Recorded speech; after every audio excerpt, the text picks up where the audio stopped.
একজন কোটা সুবিধা ভোগকারী বিশ্ববিদ্যালয়ের শিক্ষক বলেছেন, কোরআন নাকি সূরা আনফালের আলোকে ৮০% কোঠার পক্ষে, চাকুরি, ভূমি, সম্পদ ৮০% বিজয়ী বাহিনীর। বিষয়টি বুঝিয়ে বলবেন, এই দলিলের আলোকে কি কোঠা সুবিধা নেওয়া জায়েজ আছে? প্রিয় ভাইয়েরা, খুব ভালো করে বোঝেন, আমাদের সমাজে কতকগুলো বিস্ফোরা এখন দাঁড়িয়েছে, যারা কোরআন সুন্নাহর মৌলিক জ্ঞান যাদের কাছে নাই, কিন্তু বিভিন্নভাবে তারা কোরআনের অপব্যাখ্যা করে বিভিন্ন কিছু বলার চেষ্টা করছেন। উনি যে কথাটা বলেছেন, যুদ্ধলব্ধ সম্পদ বন্টনের কোটা পদ্ধতির সাথে উনি তুলনা করেছেন। আল্লাহ রাব্বুল আলামিন সূরা আনফালের মধ্যে কি বলেছেন? ওয়ালামু আন্নামা গানিমতুম মিন শাইইন ফাইন্না লিল্লাহি খুমুসাহু ওয়ালি রসুলিহি, আল্লাহ ওয়ালির রসুলি। আল্লাহ রাব্বুল আলামিন বলছেন, তোমরা যদি কোনো যুদ্ধ করো, এই যুদ্ধের পরে যুদ্ধলব্ধ যে সম্পদ, ওই সম্পদের প্রথম যে 5 ভাগ, ওই 5 ভাগের 1 ভাগ এটা আল্লাহ এবং তার রসুলের জন্য। এরপরে বাকি সম্পদের মধ্যে থেকে আবার ভাগ করার পরে একটা ভাগ আসবে, বাকি একটা অংশের থেকে 5 ভাগ হবে। ওই 5 ভাগের একটা অংশ দুস্থদের জন্য যাবে, বাইতুল মালে জড়ো হয়ে থাকবে। এরপরে যারা দরিদ্র, যারা দুর্বল, তাদের জন্য সেইটা ব্যয় হবে। কিন্তু এই যুদ্ধলব্ধ সম্পদ, এইটাকে যদি আপনি এখন কোঠা ব্যবস্থার সাথে তুলনা করেন, তাহলে আমরা বলবো যে আপনি মূল কনসেপ্টটাই বুঝেন নাই। মূল কনসেপ্ট কি? গনিমতের শর্ত হচ্ছে 2টা, একটা হচ্ছে বস্তুগত সম্পদ, আরেকটা হচ্ছে যুদ্ধলব্ধ সম্পদ। বস্তুগত সম্পদ মানে কি? যুদ্ধ জিতে গেছেন, সোনা দানা, তারপরে হচ্ছে বিভিন্ন ধরনের গবাদি পশু, ভূমি, যেটা আপনি জিতেছেন ওইটা যুদ্ধলব্ধ হয়েছে, ওটা যোদ্ধাদের মধ্যে বিতরণ হবে, আল্লাহ এবং রসুলের জন্য পাঠ থাকবে। আল্লাহ মাফ করুক, কথার কথা মেনে নেওয়ার জন্য যদি বলি যে আপনি কোঠা পদ্ধতির সাথে তুলনা করলেন, তাহলে এই কোঠার 1%, 5% তো আল্লাহ এবং রসুলের জন্য সংরক্ষিত। তো এই চাকরিগুলো কারা করবে? এই চাকরি কারা করবে? মানে ভণ্ডামির একটা লেভেল থাকতে হবে তো প্রিয় ভাইরা, এই লেভেলকে অতিক্রম করে গেছে। প্রিয় ভাইরা, ভালো করে বুঝেন, একটা বিষয় ইসলামের সাথে কোঠার একটা সমন্বয় আছে। কীরকম? হাদিসের মধ্যে আসতেছে যে হযরত কায়েস রাদিয়াল্লাহু তাআলা থেকে বদরি যে সাহাবী ছিলেন, বদরি সাহাবীদেরকে 5000 দিনার, 5000 দিরহাম ভাতা দেওয়া হতো। হযরত ওমর বলছেন যে আমার কাছে বদরি সাহাবীদের প্রায়োরিটি সবসময় থাকবে, যেহেতু উনারা হচ্ছেন উলাইকা হুমুল মুকাররাবুন সাবিকুন সাবিকুন, তারা সবচেয়ে ইসলামের জন্য প্রথম খেদমত করছেন। 5000 দিরহাম তাদেরকে ভাতা দেওয়া হতো। কিন্তু এই সম্মানটা ওই সাহাবী পর্যন্তই শেষ। তার ছেলে, তার নাতি, তার নাতি, অথবা উনি বদরি সাহাবী, তার সন্তানের যোগ্যতা থাক বা না থাক, তাকে কোঠার ভিত্তিতে অমুক অমুক পদ দিতে হবে। ইসলাম এরকম কোনো ভাওতাবাজির ধর্ম নয়। অতএব মন গড়া ব্যাখ্যা দেওয়ার এখানে কোনো সুযোগ নাই। 80% বিষয় সংরক্ষিত না।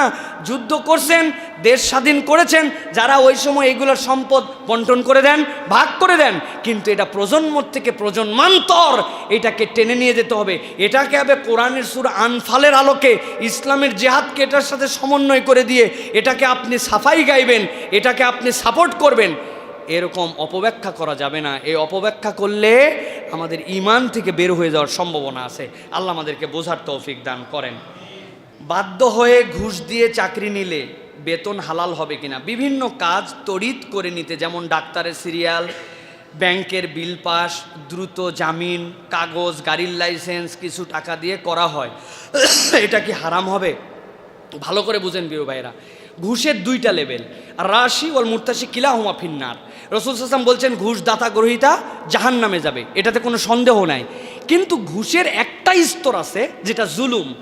আপনার মেধার সব, আপনার যা যা কোয়ালিফিকেশান চাইছে সব মিলে গেছে, আপনি সব পেয়ে গেছেন, কিন্তু একজন সেই চাকরিটা আপনার খেয়ে ফেলতে চাচ্ছে, তখন আপনি জুলুমের শিকার। সেখানে যদি আপনি উস্কোস দিয়ে চাকরি নেন, আপনি জুলুমের শিকার।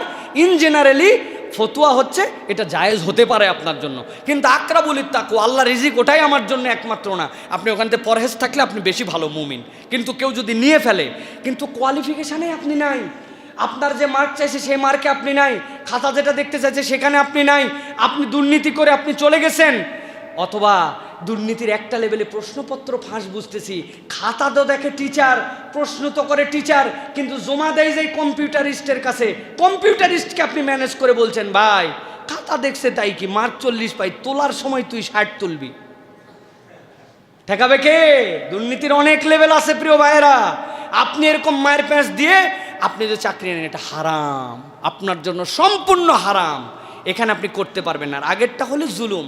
আর 2 নম্বর, এই ব্যাংক বিমা অমুক তুমুক সিরিয়াল গাড়ির কাগজ, এইগুলাতে আমরা কিন্তু আল্লাহর কাছে জবাব দিতে হবে।